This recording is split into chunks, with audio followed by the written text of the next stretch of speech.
Today is a special day. Today is Lag BaOmer. It's a very unique holiday, somewhat shrouded in mystery.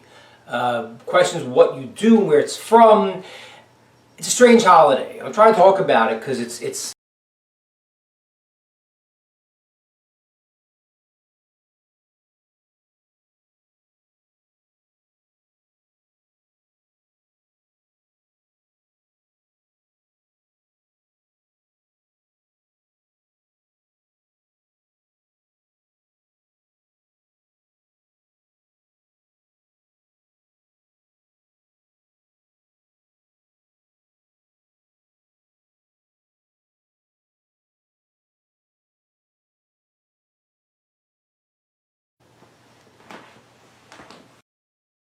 unique holiday, somewhat shrouded in mystery. Questions what you do, where it's from.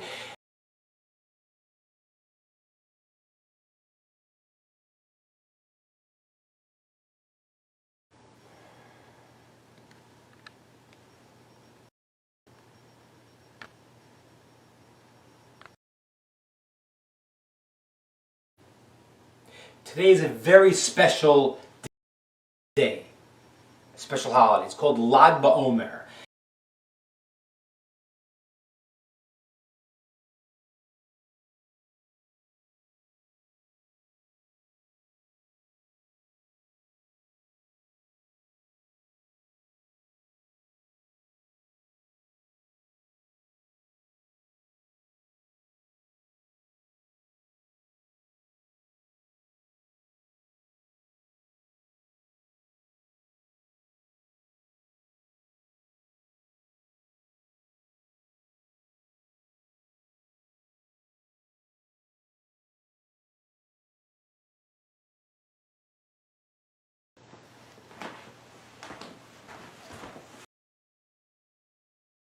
Explain it a little bit. And Lag BaOmer basically exactly what is happening and what's this holiday about. A time that goes from the beginning of the process of getting out of Egypt, story of Pesach, Passover, to we get the Torah. There's 49 days that we count.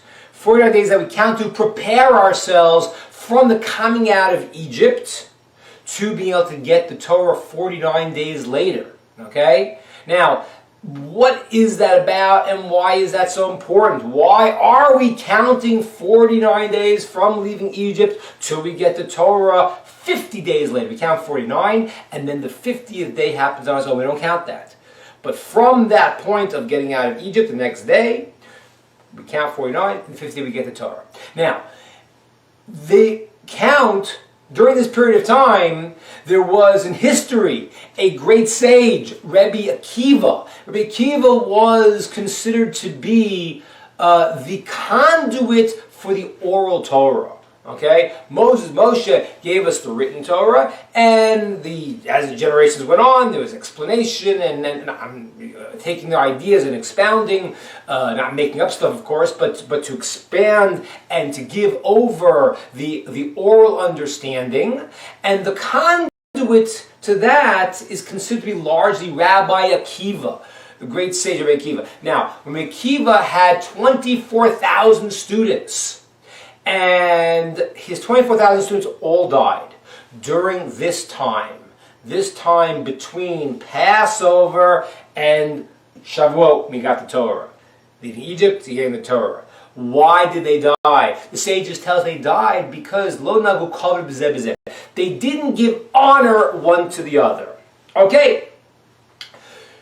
Strange, because these are the holy sages, and yet they didn't give honor to it. We don't know how could that be. Try to understand that in a moment. But that in itself created a time where, during this period, although it should be a happy, joyous time, and it was from time immemorial, from the period of Rabbi Akiva and his students, during the Roman occupation, from that period of time, it turned into a time of mourning. Okay? And there's certain things we don't do. We don't cut our hair, we don't celebrate music. But what happened was on one day in particular, the students didn't die. And that was the 33rd day of the count. Lag BaOmer. Lag stands for 33. It's the Hebrew numbers, Lamed and Gimel. 33 of the count. That day, the students didn't die. Okay, so I understand. That's the reason, okay, it's not so bad. But how does it turn into a great holiday? Why does that make it a great holiday? Because they didn't die. So we have to go fast forward a little bit. Rabbi Akiva, after his 24,000 students died, who were the extension of the wisdom of the Torah, he was the main sage in the transmission. It says the world was charuv, destroyed. Okay, imagine the chain, the link in the system fell apart. So the world was destroyed. Rabbi Akiva went out and he found himself 5 new students. Okay. 24,000 to 5, it's a big move, but 5 great students, and he rebuilt everything. Okay? Now, one of those students was named Rabbi Shimon ben Yochai, the great sage who transmitted the Kabbalah, okay, mysticism. He wrote the Zohar, the conduit to the inner essence of understanding the Torah. That was one of his students, Rabbi Shimon ben Yochai. And Rabbi Shimon ben Yochai, years later, he dies on the same day of Lag BaOmer, the 33rd day of the Omer, which that day originally was when the other students stopped dying, didn't die. Now, years later, Rabbi Shimon ben Yochai, the top student of Rabbi Akiva, he does die in Lag BaOmer, but it's a different kind of death. Okay, what happens? Rabbi Shimon ben Yochai, he's born on this day also, of Lag BaOmer, and he dies in Lag BaOmer. But when he dies, he dies in a very different way, and it's an amazing way they tell over in the Zohar his death, and he's revealing the secrets of the world. And he's telling the students to write this down, this is what's going on, this is all the wisdom, the secrets that he's revealing. He says, I can't just leave this world out giving these secrets over. And the secrets he's giving, he says, is from the next world. And he's going to reveal it now to give the students a handle on it. And he starts revealing it, and the world is full of light. And he's revealing the secrets. And then he says, from there, Hashem tzivas bracha chayim. God gave the blessing of life, and then his soul leaves him when he says life. And that happens on Lag BaOmer. So Lag BaOmer, now, on one hand, it was, the previous time, the whole time was sad because the students, Rabbi Akiva died, 24,000. Lag BaOmer was a little better because they didn't die on that day, special power of this day for some reason. And then Rabbi Shimon ben Yochai, what happens is, he eventually, this is his day of death also, but he reveals all the secrets before he leaves this world and leaves a tremendous light in the world on this day, Lag BaOmer, the 33rd day of the counting of the Omer. We need to understand this. What is this? What is this counting? Why are we counting 49 days? What happens on the 33rd day of the count that changes everything? And how did Rabbi Shimon fix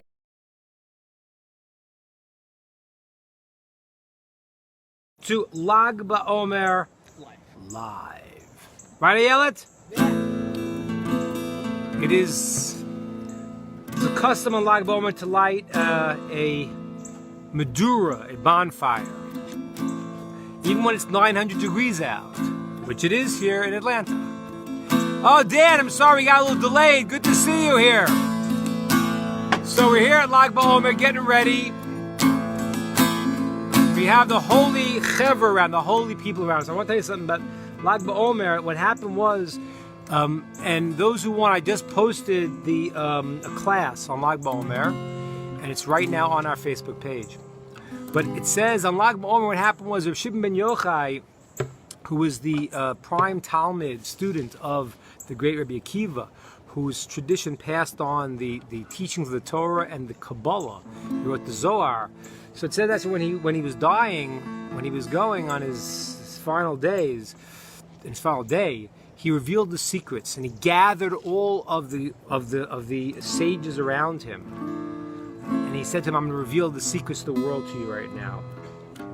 And he did. And the Zohar says that when he said the word that God gives the bracha, Chaim, life forever. When he said the word life, his soul left him. Because why? Because he was talking about eternal life.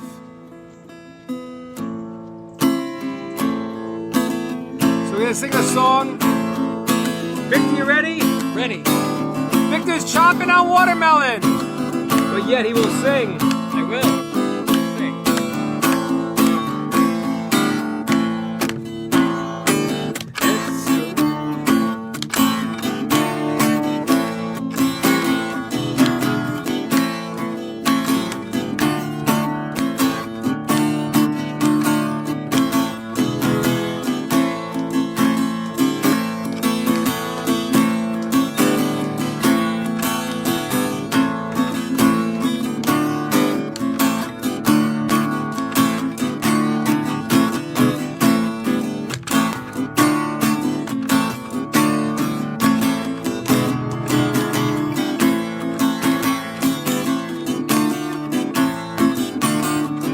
Start singing, Mickey. I forgot the lyrics.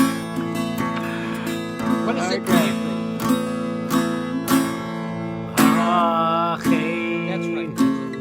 Kol Beis Yisroel.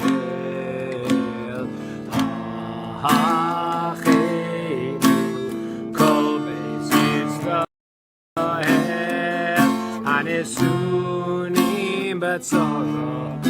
Batzara Ubashivio. Ahomdim Bein Bayam. Bein Bayam. This song is about everyone, the brothers being connected. Ready, Mickey? Ready. Hachenu Kol Beis Yisrael. Hachenu Kol Beis. Oh, look who's here!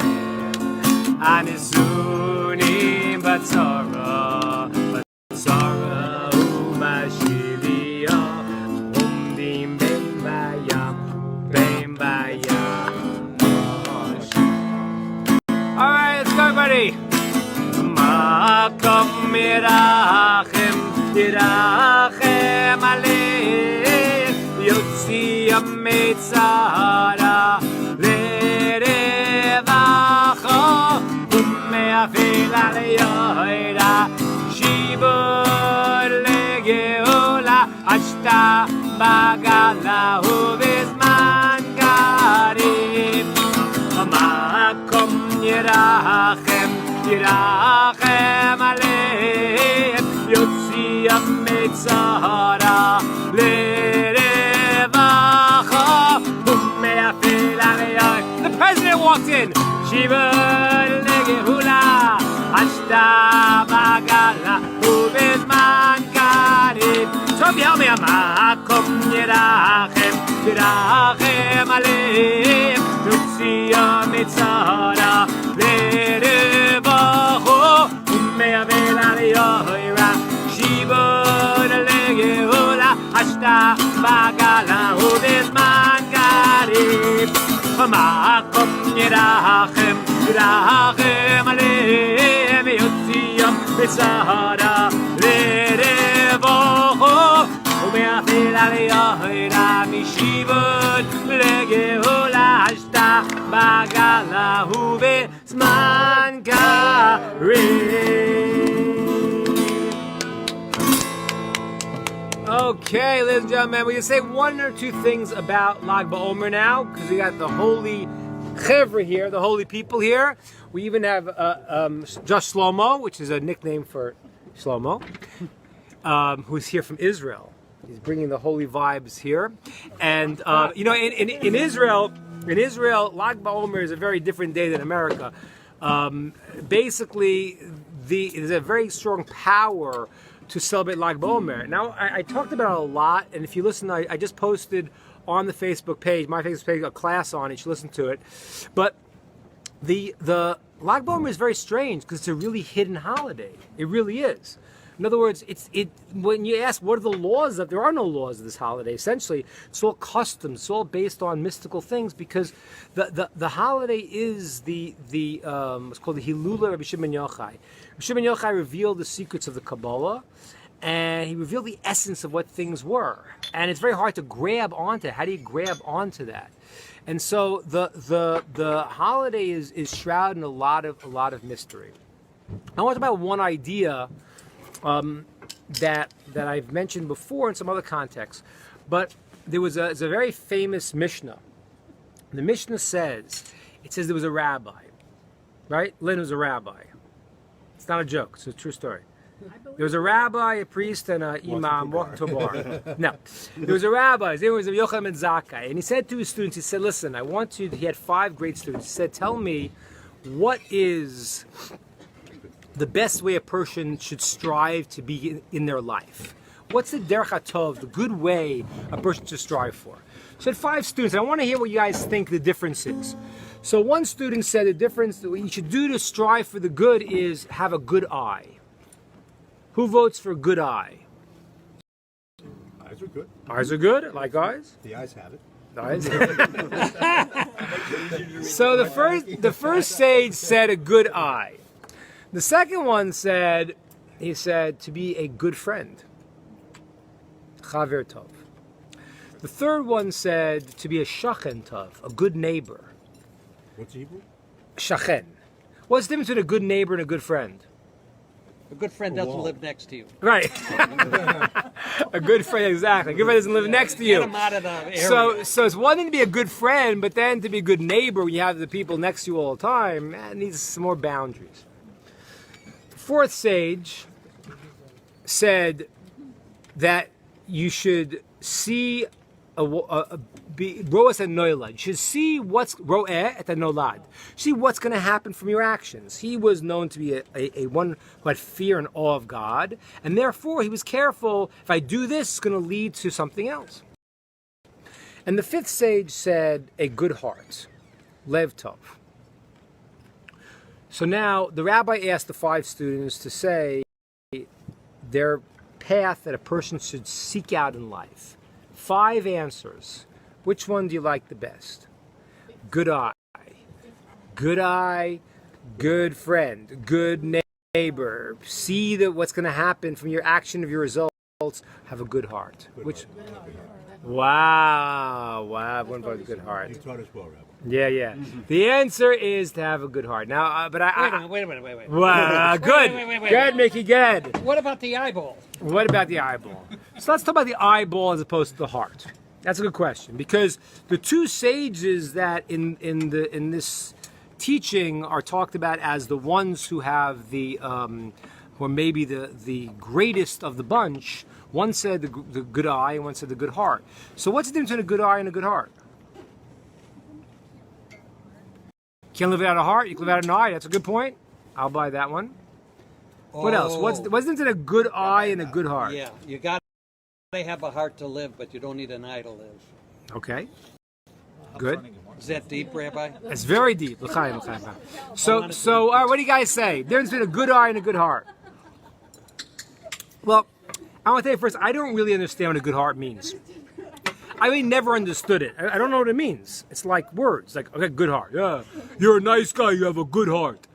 You know, it's like a very American thing today. You know, go stop somebody in the world today and say, are you a good person? How many people are going to say no? None.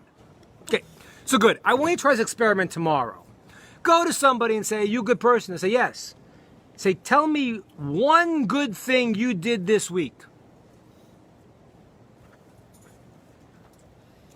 And I hate to say it, but some people have a great difficulty.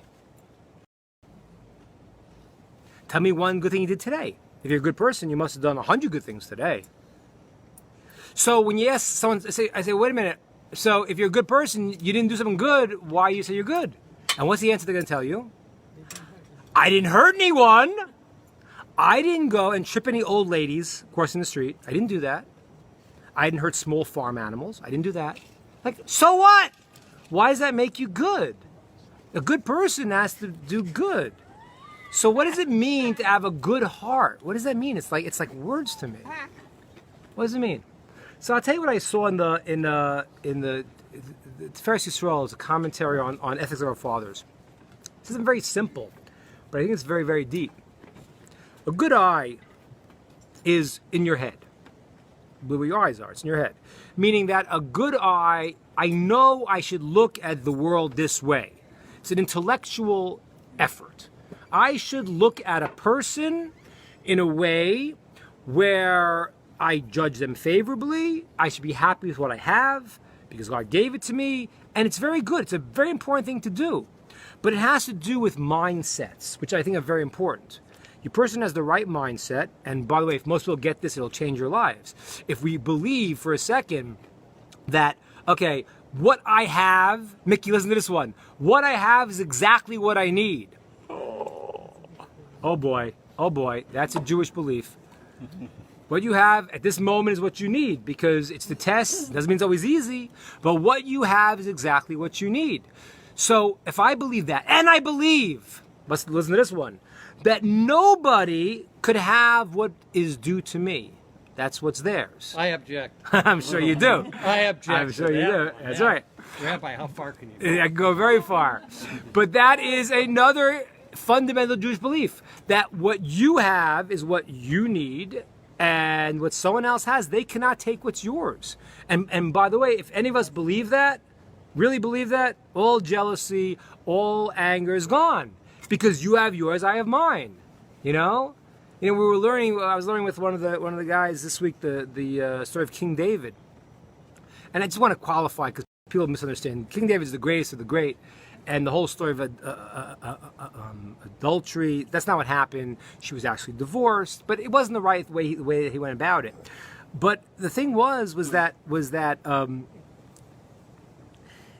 I totally lost my train of thought. What was I You were talking about King David and his... yeah, before that. Oh yeah, right. There you go. So the sages tell us that King David was, that's my wife who said that. Thank you very much, Alicia. It's a Lag BaOmer party, so who knows what's going on. Yeah. So it says that King David, the wife he took, Bathsheba, which he took her too early, was meant to be his soulmate from the beginning of time. It was meant for him. He just couldn't wait. He didn't wait the right time. At that moment, it wasn't, and he felt it was, and he pushed the hour. So people try to take things when it's not ready. What's supposed to be yours will be yours. So if we believed these two ideas, one is you get exactly what you need. Two, nobody can have something that belongs to you. Man, Try sometimes. you just might find exactly get what you need. So if you have that, you have a good eye. So you're a very happy person. That's a very great level. So what is a good heart? That good eye, I understand. What's a good heart then? So Good cardio? good cardio, yeah, almost. So I saw an explanation like this. The good heart is harder to develop because it takes time. The good eye, you can, if you know your principles, you could do it. The good heart, you have to practice. You got to practice it. Because the heart is the source where the whole body lives from. It pumps out life to the whole body. So what happens is a good heart means that I have practiced a good eye. I have practiced being a good friend. I've practiced being a good neighbor. And now my whole desire is to give to people because of the joy. Listen to this, the joy that I have because of the way I see the world. It's an amazing thing. A good heart means you practice seeing the world in this way, with a good eye and a good friend. You've practiced so much that your just heart wants to do good for people. You don't want to just say, I didn't hurt anyone today. You really are a positive, happy person who sees the world in a happy way, and you therefore want to give to other people. And that's what the rabbi said. The answer of a good heart is the answer because it includes everything. It's the culmination of everything. It's to have a good heart means I've practiced having good traits. I practice seeing the world in the right way. And now I'm very content. I believe that God runs the world. I believe that I get what I should get. And now, not only do I believe it in my head, I feel it in my heart. I'm actually positive, happy, and looking to help others because there's good feeling and there's good sense in myself. That's called a lev tov. That's called lev tov. Now, if you take the numerical value of the word lev tov, it's the numerical value of 49. Why 49? Because 49 are the 49 days that we're counting between Passover and Shavuot. There's 49 days that we're counting. The first 32 is the heart. And that is when I see a person and I try to see their heart, I want to go and say, this is who you are. And I have to understand who you are, and therefore I have to respect who you are. That's why the numerical value of the word kavod, honor, is the same as the word heart, lev. Okay? Because why? The students of Rabbi Kiva died because they didn't give honor one to another. It means they didn't appreciate the heart, what was happening. The first 32 days of this process was to go and to get a good heart, it was in order to go and to say, okay, this is who you are. This is who I am. I give you respect for who you are. That's the first 32 days, and that's the hardest part of the sphere, the counting. It's very hard because you have to work to really appreciate somebody. When you hit past 32, you get to the 33rd day, that's when it starts to be tov, good. And this is what I mentioned in the class. If you listen to it now, you'll see that we discuss this in great detail. The 33rd day of the count is the last third of the count between Passover and Shavuot. That means on the last third, the 33rd day of the count, when it starts good, is the beginning of the ha'ara, the experience of Shavuot. It's really literally hitting us right now.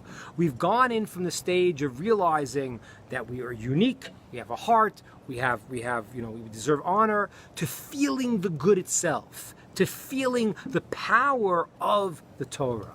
And that's what the sage answered. What he said to him is that's all included when you go through this process. You know who you are, you feel your heart, you give it to others, and then you feel the goodness of what it is. That is the 49 days. And that's why if you go and you actually count 32 letters in the Torah, the first lev, the first heart, 32 letters, for 32 words, you'll get 32 words, and then the next word will be what? Tov, lev tov, a good heart.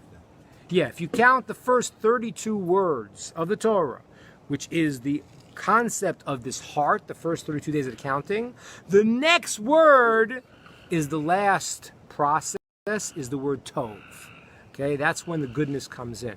So right now we are at a special time. We are at Lag BaOmer, and it's a great joy. Rabbi Shimon revealed the tov, the good that's in the system, and when he did that, he fixed up all of his contemporaries who didn't actually see the heart of their friends fully. He fixed it up by realizing what the true essence of the good was. Okay, let's play one song, and then I'm going to encourage you to go look at the class. What song you want to Presidente? What? It's kind of somber. We do Lev Tahor. Okay, let's do Lev Tahor. All right, return. So we ready?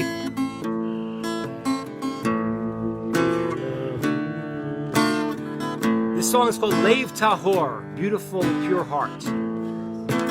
The words are Lev Tahor Bara L'Elokim. Hashem gave me a pure heart.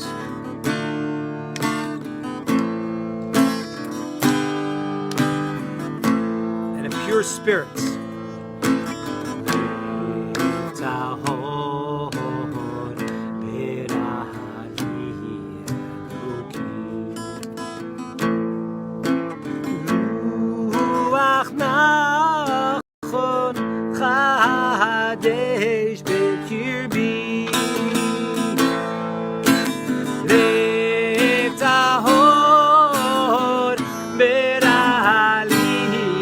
Elokim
one more time. A pure heart Hashem gave me. And a new soul, new spirits. Don't leave me. Help me, guys, especially on the high parts. V'ftahor berahali Eloki Ruach nachon chadesh bekirbi V'ftahor berahali Eloki Ruach nachon chadesh bekirbi Al tashlicheni milfanecha Beruach kodshecho Al tikach mimeni Al tashlicheni milfanecha Beruach kodshecho Al tikach mimeni.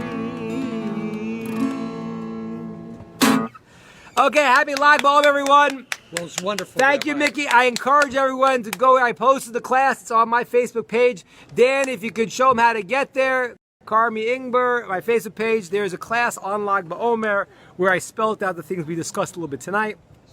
Go listen. Have a great Lag BaOmer and a receiving of the Torah.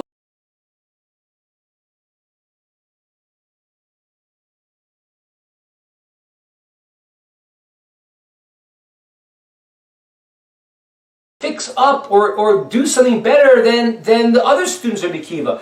The other students of Rabbi Akiva, it's very hard to understand how in the world they did not give honor one to the other, which is what it says. They died because they lo nagu kavod ze b'ze. They didn't give honor one to the other. That's very hard to understand because they were the holiest, greatest people. How is it possible that these people did not go and honor one another? How is it possible? They didn't give kavod honor. How's that possible? So let's try to understand this a second. First of all, let's understand what it means to count 49 days. Okay? What that means is that the world is built on the basis of 7. We count till 7, meaning that's the experience that God put into this world that we live in right now. It's the world of 7. Okay? You take a 3-dimensional item. Watch here. This is my actual little Zohar there. And you take a 3-dimensional item, and you see it has 6 sides, and the thing itself is called the 7th. That's the thing itself. The same way, there are 6 days of the week, and the thing that you lead up to is the purpose of the 6th, which is the 7th. It's the Sabbath. It's the Shabbos.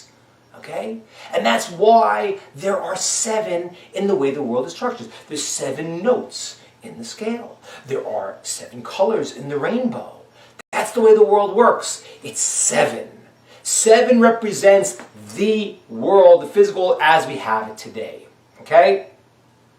So what happens is that we need to go and get from the leaving of Egypt, when we were lost in the Egyptian exile, and we were falling to the lowest levels, and then God revealed Himself to us, and He brought and says that on the night of the plague of the firstborn, God revealed Himself. The presence of Hashem's presence, God's presence, became so clear that we just ran to it. But you know, when that happens, that means that it's not really our actions so much. It's God saying, okay, here, I'm revealing myself to you, and I'm pulling you out of Egypt. That is not enough, because the way the world is built is that it's not just that God gives us, it has to be that we earn it ourselves too. So the process of counting the 7 is a purification process that we go and try to earn the energy, the inspiration we were given. Everything in life is like that. There's inspiration, and if you live your life only on the inspiration, you will find that it won't last. It doesn't last. Think about it a second. You know, in America, there's a terminology, people say, I'm falling in love. Right? We use that term, I fall in love. If you think about it, it's a very strange term. You could say, I fall into a ditch, I fall into a pit, I fell into a hole. Whoops! I fell into it. What do you mean you fell into love? It's like, oh, darn it! I fell into the love again. And if you fall in that easily, you might fall out easily too. The word in Hebrew for love is ahava, which the root is from the word hav, which means to give. And let me explain what this means. In reality, yes, the heady feeling of love a person has when they meet their potential soulmate is the beginning. It's the preview.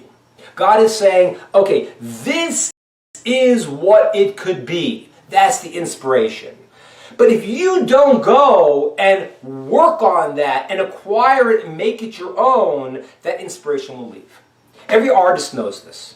Every artist knows a certain place where you have the inspiration to draw the picture or to start composing the song. But then there's work to actually to bring it out. That is when you make it yours. The holiday of Passover is, Pesach is that God skipped over. Word Passover, he skipped over the houses of the Egyptians, the houses of the Jews when the Egyptians were killed. But that's a skipping, a jumping. That's not us. That's God raising us to a high level that was really not where we were at. Afterwards, now we need to acquire it ourselves. That's the counting of the 7, the process of 7. But it's not just 7. It's got to be 7 times 7. It's got to be a full process of us working to incorporate those qualities and that light into our world. And that's the process. And by the way, it's a fascinating thing. That's why, in terms of what the months that we're talking about, the month we come out of Egypt is the month of Nisan, and that in the astrological signs is called Aries. Okay? And that's why it's like sheep. Because sheep, they all just go. That's not unique sheep. There's no even word for sheeps. They're all sheep. It's a group. And that means that God saves us as an entity. You're not that you yourself are so amazing, you've done something. That's the beginning of the process, like sheep.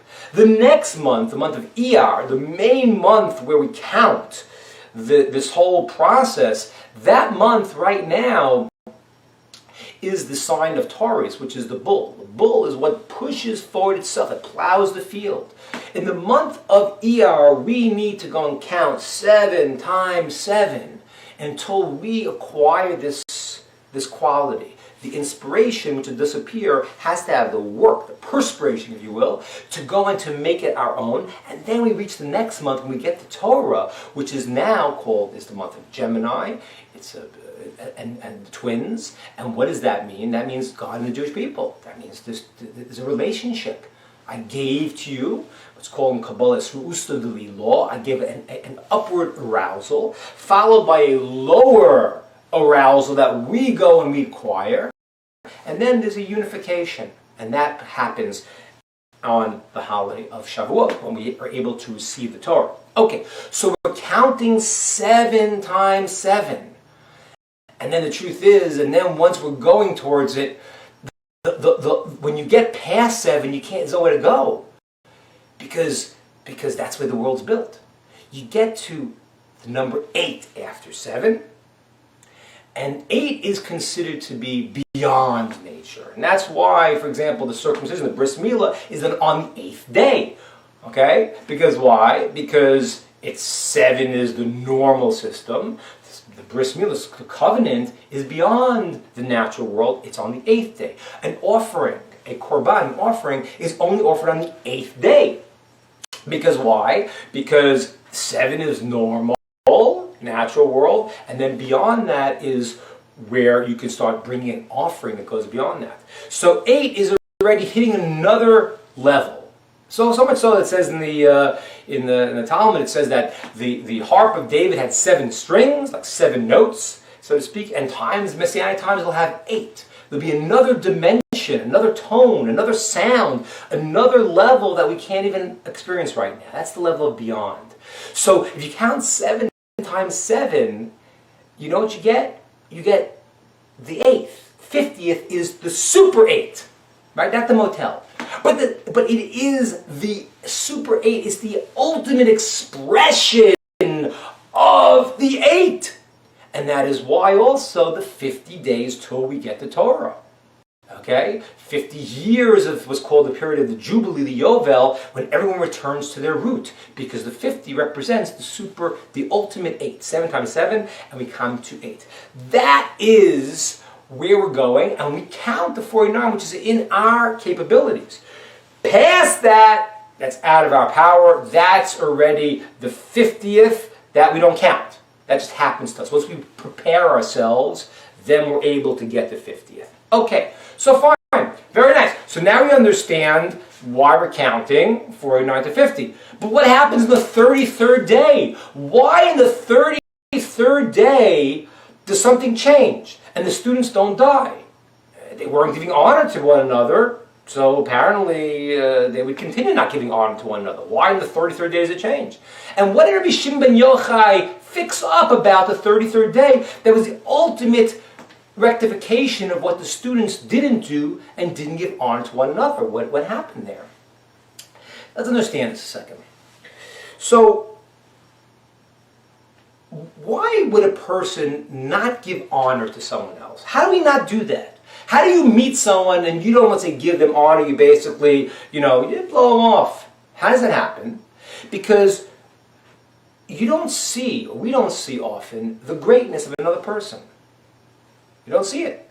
Very often we want to see, oh, they're not better than I am, because we don't think we're so great. So we don't see their unique power. We don't give them kavod. Kavod, which means honor. In Hebrew, also the word kaved. We don't take them heavy.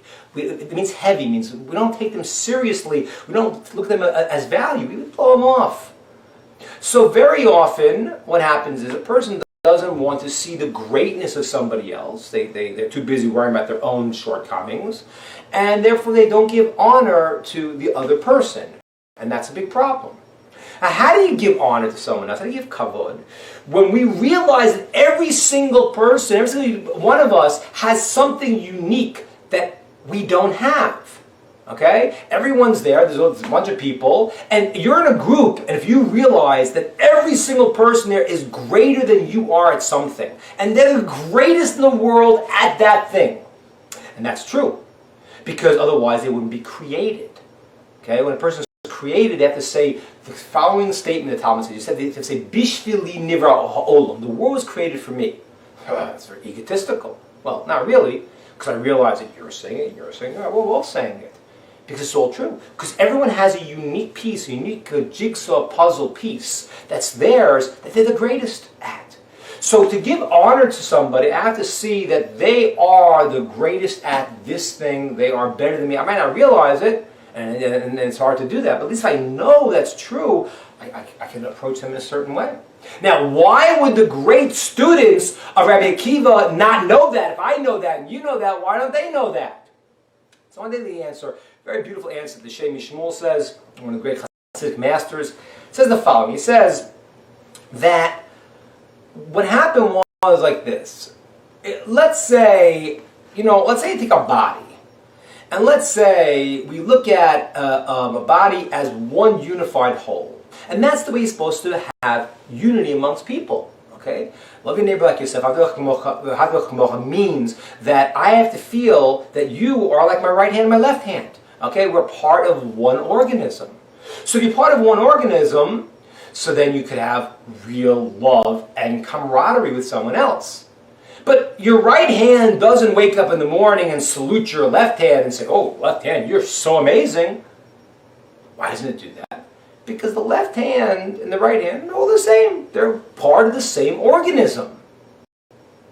And therefore, the deeper reason why the students of Rabbi Akiva did not give the proper kavod, the proper heaviness and weightiness to each one of their students was because they were comfortable. We're best friends. We're tight. You know, I remember when we were when my first child was born. I lived in Israel. And I remember we took her out, you know, like after a couple months, we took her out, you know, my wife and I went out in the evening when we took the baby out, put her in a stroller, you know, and it was winter, so we had her covered in a blanket. And you know how people come over when you're a kid, oh, he's so cute, she's so cute, this and that. And of course, we're in Israel, and we came over and said, oh, she's so cute, so cute. And then this lady comes over, oh, she's so cute, and he looks at me and says, I think she's hot. She's too hot. Why do you have her bundled like that? And then someone else comes over and says, oh, what a beautiful baby. I think she's cold. You know, it's pretty cold out. And I was like, did I ask you? I don't even know you. Well, what's happening here? Well, what happens is if you go to Israel and you're Jewish, you will find that everyone feels that they're your brother and sister. And they're telling you things because they feel they can. They're you. The problem with the students of Rabbi Akiva was that they understood the oneness between them, and they really, therefore, didn't give each other the proper honor, and that lost it for them, because they had to say, no, even though you and I are so connected and we're one organism, but you have this special thing, special kavod, honor that's brought out, okay? That is, when I see the value of something, it has to have expression. Okay? You see something worth something and you understand it, there needs to be an expression about it. If you don't really, you know, demonstrate it, then it's nothing. You don't really value it. Okay? Let's understand now. So, we're talking about the 49 days of the count. Now, if we take the gematria, the numerical value of the word kavod, honor, it's 32. 32. Why? Because the first 32 days of the counting was to appreciate the Torah. Okay? I'm counting this, I'm yearning for something that's valuable. I see the honor of it. And if I want it, and that's called giving honor. Because I see, wow, I'm getting closer. You know, you want this, you're waiting for this event, and you're counting day by day. And every day you count, you realize, oh, I'm missing it still.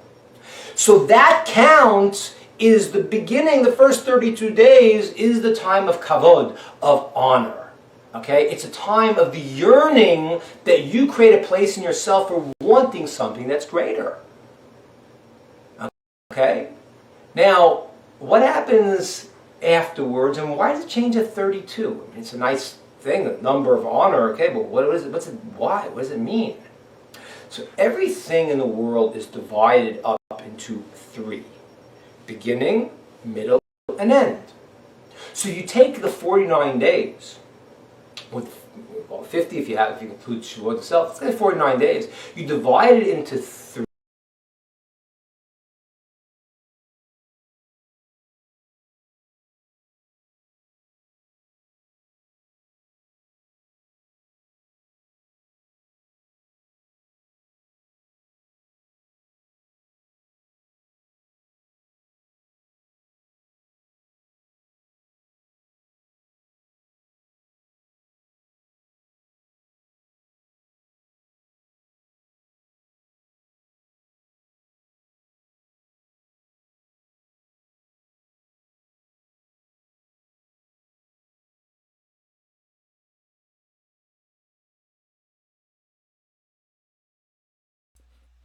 Hey folks, thanks for tuning in. I don't know what to say. I guess Rabbi's video cut right out right at the end.